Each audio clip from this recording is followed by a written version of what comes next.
Ang susunod na programa ay rated PG. Patnubay at gabay ng magulang ay kailangan sa mga batang manonood.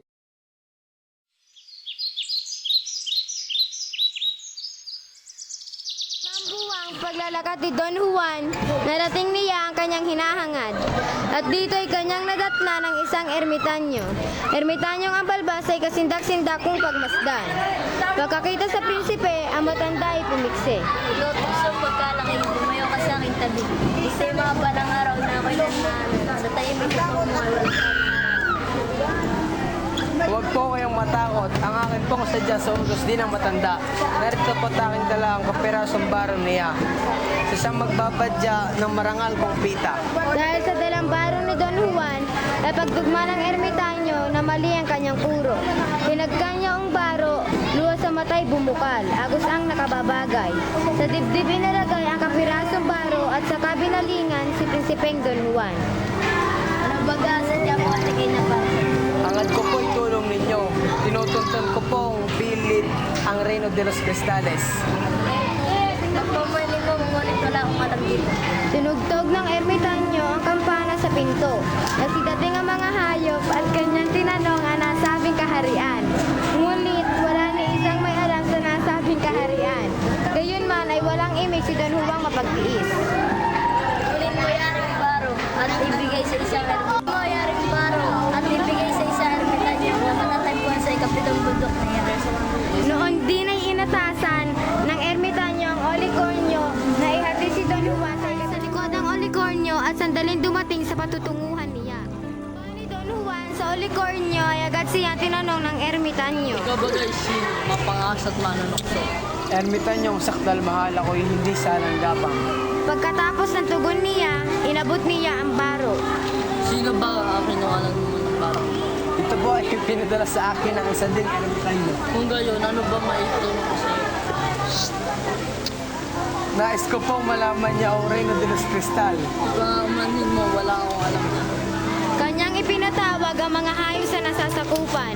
Ngunit huling dumating ang agila at sinabi nito na malayo kanyang nilakbay at siya ay nanggaling sa Reino de los Cristal. Na ipinahatid sa agila si Don Juan. Nagbantang ermitanyo sa agila na isang buwan ay dapat makarating si Don Juan.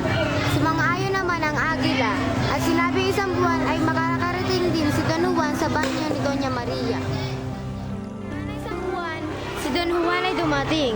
At dito, ang puso niya ay nabihag sa pagkakita kay Doña Maria. Si Don Juan ay di nakatiis na tipiin ang pag-ibig. Kaya't ninakaw niya yaong damit ng prinsesang Maritit. Nasa kanya na ang damit, yapos palad sa dibdib. Pinaliguan ng halik, halik na matatamis. Sa galit ng prinsesa ay kanyang sinabi, Dito kaya kapag tama nang dito ay kumuha, ito hindi dapat gawin lalo na kung sa akin. na hinanap ng prinsesa ang kanyang kasuotan. Hanggang sa umabot siya ng isang oras sa paghahanap. At maya-maya ay dumating si Don Juan.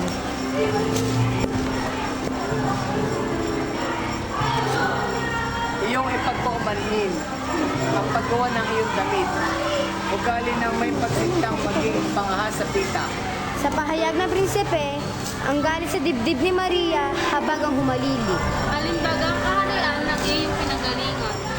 Ako'y mula sa kaharian ng Berbanya. Ang inyong kaharian ay aking selja. Dito ko'y nahanap mga pangarap. Sa puso ko'y nabihag ang isang sakdal dilag. Kaya mahal na prinsesa, damit mo'y abuti na.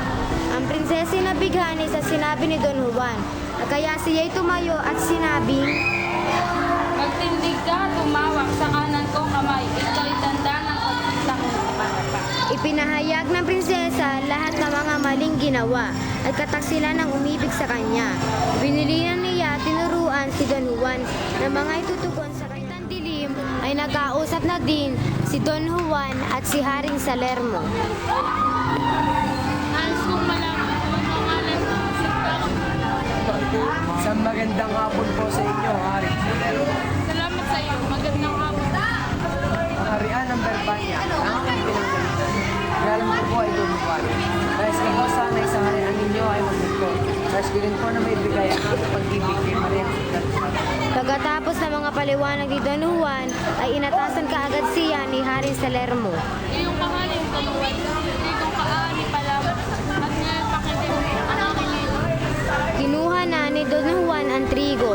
Pagkatapos nito ay kanya pinakinggan ang utos ni Haring Salerno.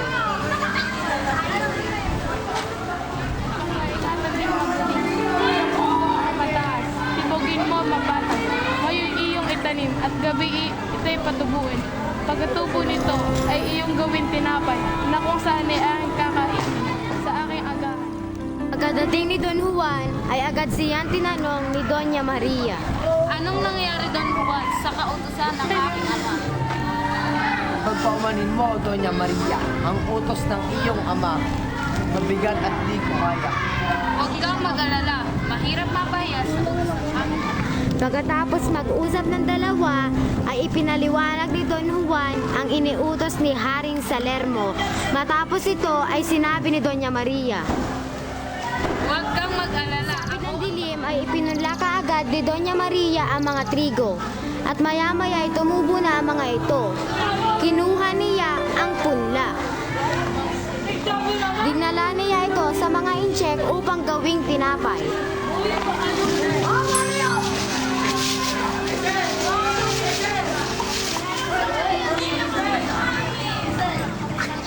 Matapos ito gawing tinapay, ay dinala na niya ito sa hapagkainan ni Haring Salermo. Umaga ay nadatna ni Haring Salermo ang tinapay. Hangahangong prinsipe, tulong nito yung pagkabuti. Tila ako'y maaapi. Pinatawag muli ni Haring Salermo si Don Juan. Pinatatawag ko muli si Don Juan. Masusunod, kamahalan.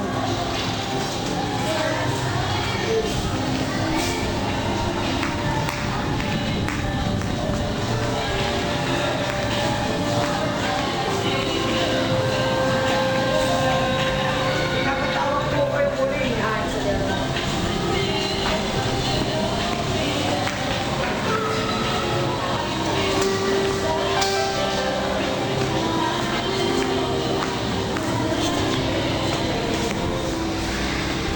Salamat po, Haring Dial. Kayo mag-utos at handa ako sa pagtupad.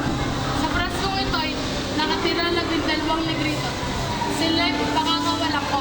Sa laot ng karagatan, isilid mong muli sa praskong tirahan nila.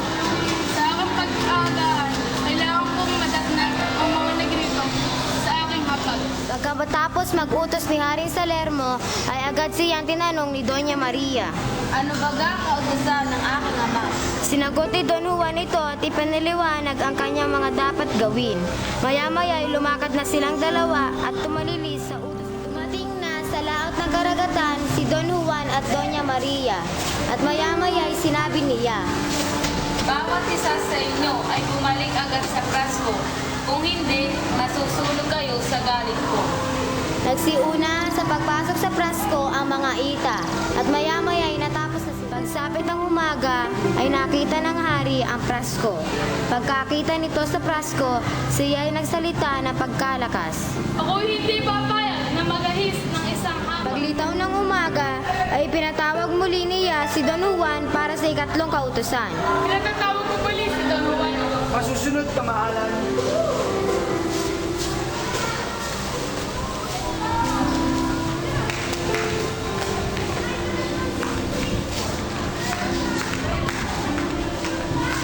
Pinapatawag po kayo muli, Haring Salerno.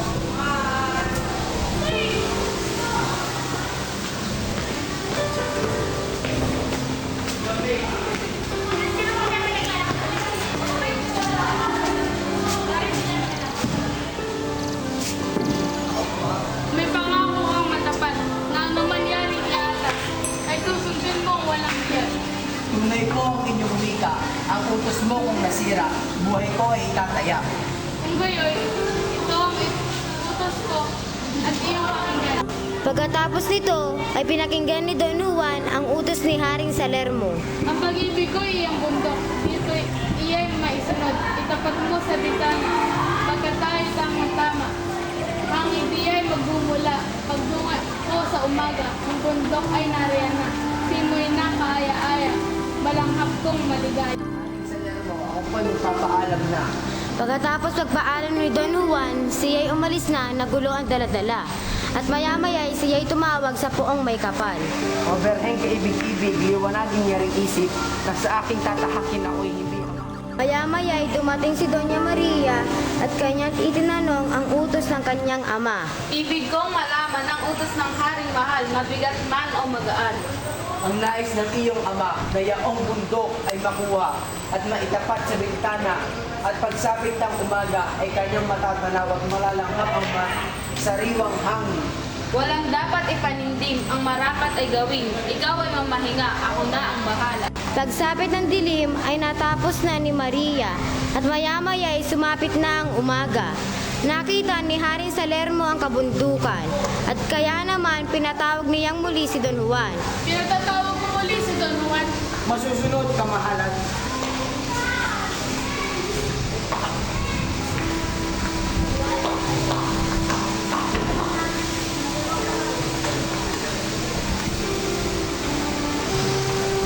Pinapatawag po kayo muli ni Haring Salermo.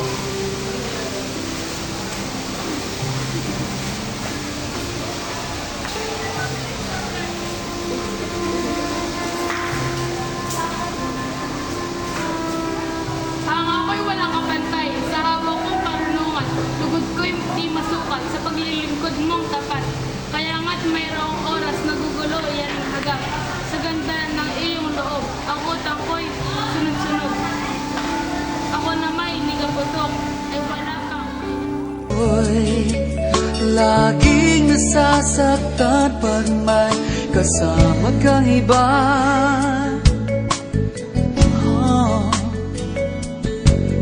Di ba nila alam tayo'y nagsumpaan na ako'y sa'yo at ika'y